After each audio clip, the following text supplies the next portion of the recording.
Hey, you, a friend suggested to me the other day that I take up, get a compass and protractor and start doing some drawings. Well, I've started doing some drawings. I don't yet have the compass. I use this tin lead and these shungite stones I got from Kimmy Spreadborough to do me a couple of drawings. I was listening to Bro Sanchez's live thing from last night, where he was talking about traditional sacred geometry, West African focus, and so on. And yeah, he drew my attention to the old scarab beetle, and I've kind of done a rough, hopefully you can see my depiction here of the rough scarab beetle. I just should add that I did go live a little while ago, but YouTube somehow failed to upload it, so I've just going to run through it again. So if you already heard this, apologies. Well, hopefully I'll do it a little better this time around. This is the Torus, this is the scarab beetle depiction here. These are the upper claws, these are the lower claws. This is the center. You've got the two halves of the exoskeleton, which is kind of like a car, isn't it?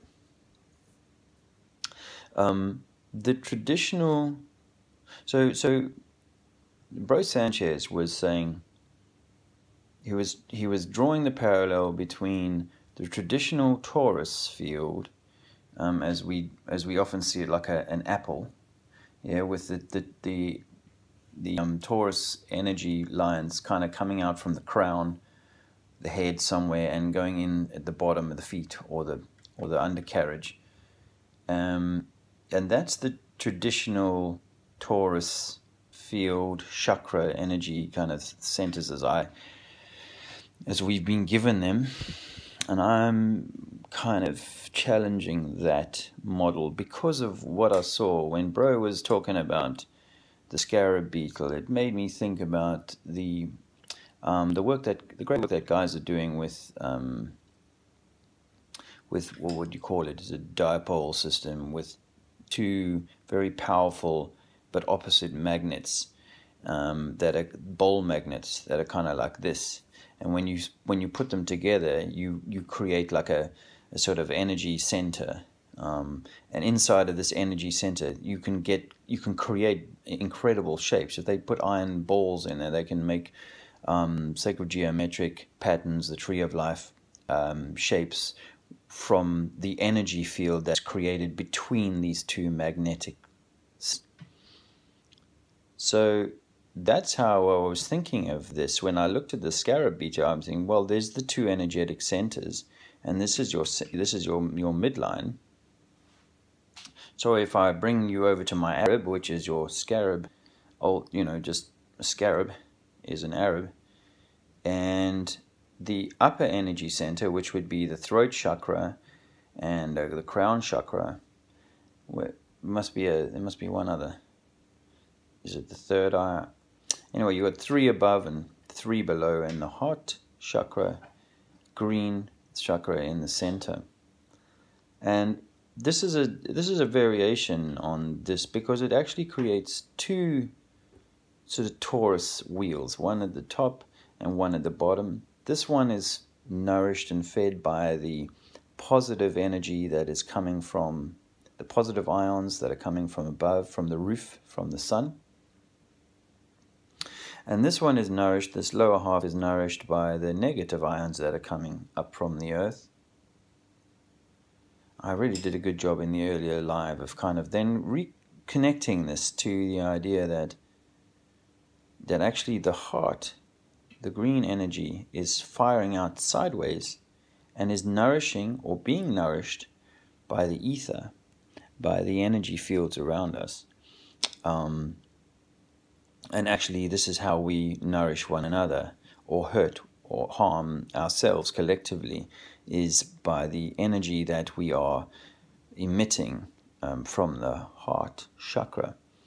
So that's really it in a nutshell. I'm going to keep it short because I can feel my family emerging now. It's a bit later than when I first did this.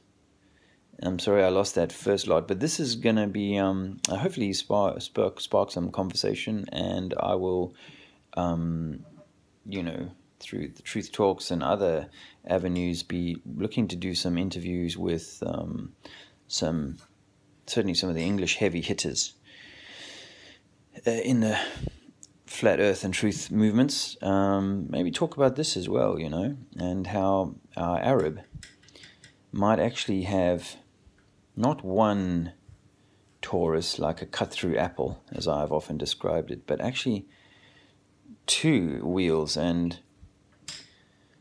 this may well be exactly how our Earth works. We've got an upper heavenly realm, a lower earthly realm, or energy center, and sorry, when I say lower, I mean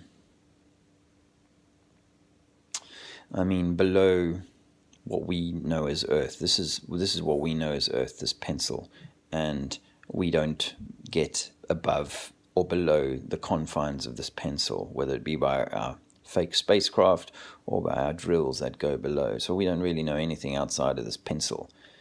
But I think that where we exist is this sort of center line. I'm going to throw something else in here because I can right now. If this is the case, I didn't really want to talk about this right now, but yeah, if this is the case that we exist on this plane here, which is sandwiched between a negative electromagnetic negative force field and an electromagnetic positive force field, the pulse of this system, the vibration at which it resonates or beats, might be once every 24 hours. And every time it does that, it fires a pulse across the plane. And we call that sun. It may be a double, and that second pulse may be the moon, but it's obviously a little bit slower. That's just an optional thought, but certainly that they once a day, once every 24 hours, a pulse gets fired across the plane. And over in Australia, the dudes are like, "Oh, good morning, mate. It's a new day here in Australia. We're close to the land of the rising sun." And then as it cruises across the nipples of the Earth, it gets to the other side, where the Hawaiians go. Well, I can't even do an Hawaiian accent, so I won't even try and kill that. But actually, it's like Aboriginals on this side and probably Aboriginals on this side who get to say goodbye to the sun. Greet, goodbye. And that's a pulse that comes across every day, across this electrical system. That's just a theory. I can, as I'm on a roll here, I'll extend that. What if that during the course of a 360-day cycle, or 364-day cycle, depending on that what happens is that these electromagnets are either moving up or down. And as they move up or down, so the firing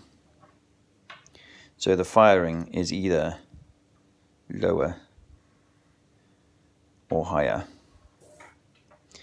which would have a huge effect on the seasons.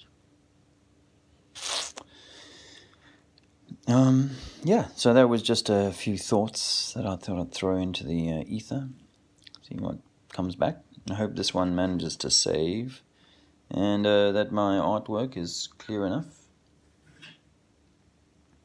My fat scarab and my thin Arab. Yep, I will bid you a good day, and I'll see you soon.